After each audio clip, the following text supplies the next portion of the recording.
How you doing out there, ladies and gentlemen? It's the average car review guy coming at you with another review. If you're looking for an unbiased opinion, you don't have to worry about me being paid off or sponsored by anybody. Just a real dude giving my opinion on cars. You come to the right place. This is a Volkswagen 2015 Passat. And if you're familiar with the Volkswagens, you know what to expect. The overall look of the car is pretty much what I've seen on the regular from Volkswagen, black on black with some gray accents. And it's hard for me to describe the interior on Volkswagen cars because even though they're not like all that overwhelming and outstanding and just eye-catching, they still look good, you know. They're still symmetrical and easy to operate, which is the case here.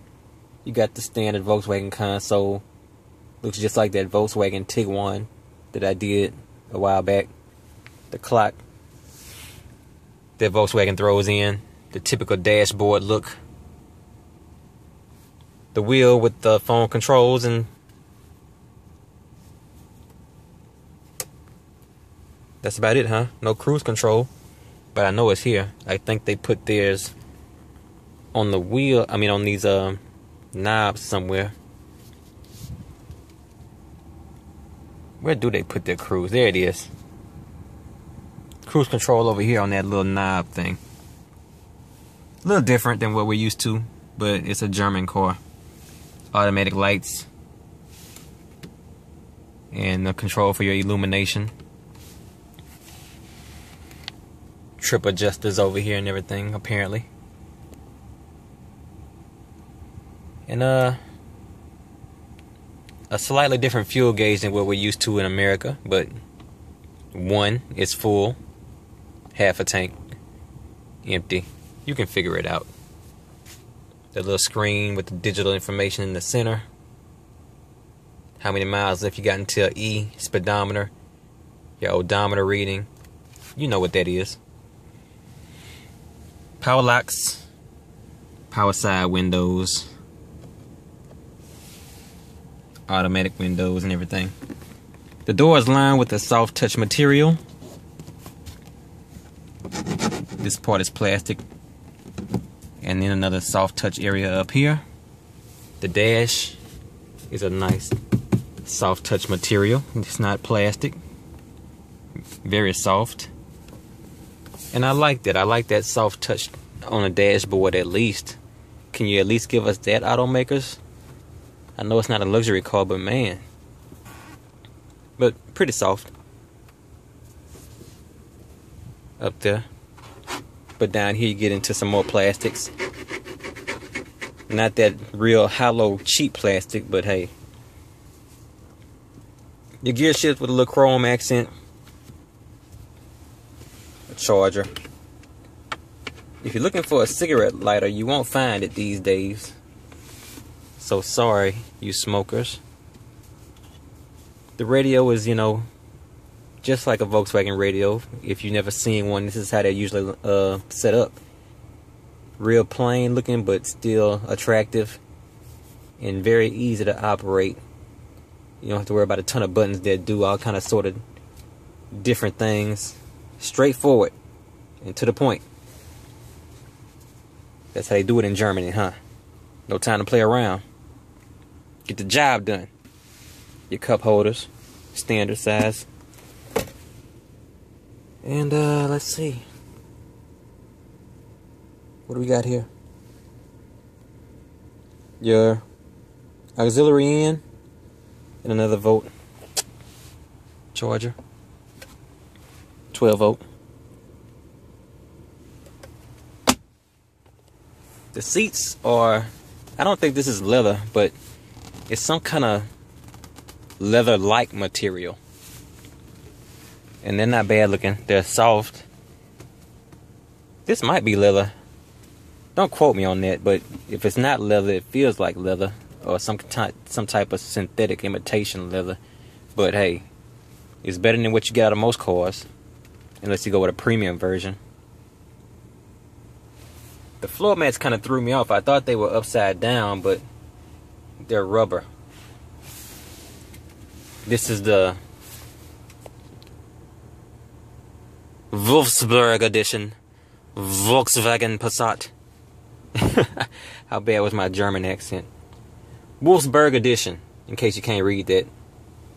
Not familiar with what that actually means. I guess this is a slightly upper trim, maybe. Maybe it has a sportier engine. You have to double check that. I haven't looked it up. I'll do it myself. I always Google things, so I'll Google what the Wolfsburg edition exactly is after I finish this review. So here it is from the front. I'm gonna jump in the back and show off the room and give y'all a better look at the complete dashboard, as I usually do in my reviews. Yeah, this is what I'm talking about. I can stretch my legs. Comfortable, roomy. So here's a look in the back. Nothing really back here fancy, no vents or anything. Pretty much all this back here is locks and window adjustments and this little compartment. Those floor mats, you know, personally, I don't know if I could rock with those. I might still have to put a different type of floor mat on top of that one, because I'm just so used to floor mats having this kind of material as opposed to rubber. Even though I'm sure those are easier to clean, I would have to make myself get used to it. Now that I think about it, I would stick with these floor mats and just get used to the way they look. And, you know, you could spray those off real easy. Don't have to worry about vacuuming. So, no problem. I won't knock it for those floor mats. It's a better quality floor mat. And back here you got this little compartment. Fold down armrests and cup holders for the backseat riders. Center console shot. That simple but attractive Volkswagen design. A lot of their cars look just like this. Black on gray with this exact same interior layout. I've seen the Volkswagen Tiguan, the Volkswagen Jetta, and the Volkswagen Golf. And if you've seen this, this is pretty much what they all look like inside. I reviewed the Tiguan a few reviews back. Check that one out. It's a small SUV. But this is the look Volkswagen goes with. They keep it consistent, that's for sure. Looking at the car from the outside, as you can see, it's pretty boring looking, but not ugly. Another thing that Volkswagen is, in my opinion, consistent with. Nothing too outstanding. Looks like a basic car, but at the same time, it's just attractive enough to not say it looks outdated. So here I am back inside to give my final impression. Once again, I'm the average car review guy for a reason. If you want to look up things about engine specs and miles per gallon, I'll leave that up to you. But this is my initial impression on the looks and the features and the build quality from my point of view as an average person, like putting myself in the shoes of an average person, which I am. I don't really study up on cars. I'm not a big gearhead.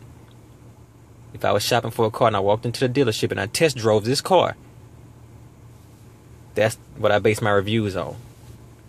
Another feature I failed to point out was that this has heated seats, by the way, just to throw that in. Anyway, I've driven it around and I've looked at the interior. I gotta say, it doesn't catch my eye as far as attractiveness as much as other cars in this class. And I've seen more technological features in other brands. But the Volkswagen is a straightforward four-door sedan with room that drives very well. The acceleration is good, as you can see. And it's got the Volkswagen Germany type feel to it, the German construction. With that being said, based on, you know, if I compare this to something like a Ford Fusion, which I think is the competing class, or Nissan Altima or Toyota Camry, going against those competitors, I gotta say that while it's a solidly built sedan, it doesn't compete with those other cars. They offer a few more features and a slightly more attractive design when you're looking at the Camry, and a way more attractive design when you're looking at the Ford Fusion. So with that being said, I can give the Volkswagen Passat 2015 a 3.5 out of 5. It's a solid option, but you might be able to get more features and bang for your buck if you look at another brand. So Volkswagen, what are you gonna do? I think it's time for you to update the Passat. I think it's starting to show its age as far as the interior. But other than that, you got a solidly built vehicle. It just needs a slight update in looks. Average Car Review guys signing out. I'll catch you on the next one, baby.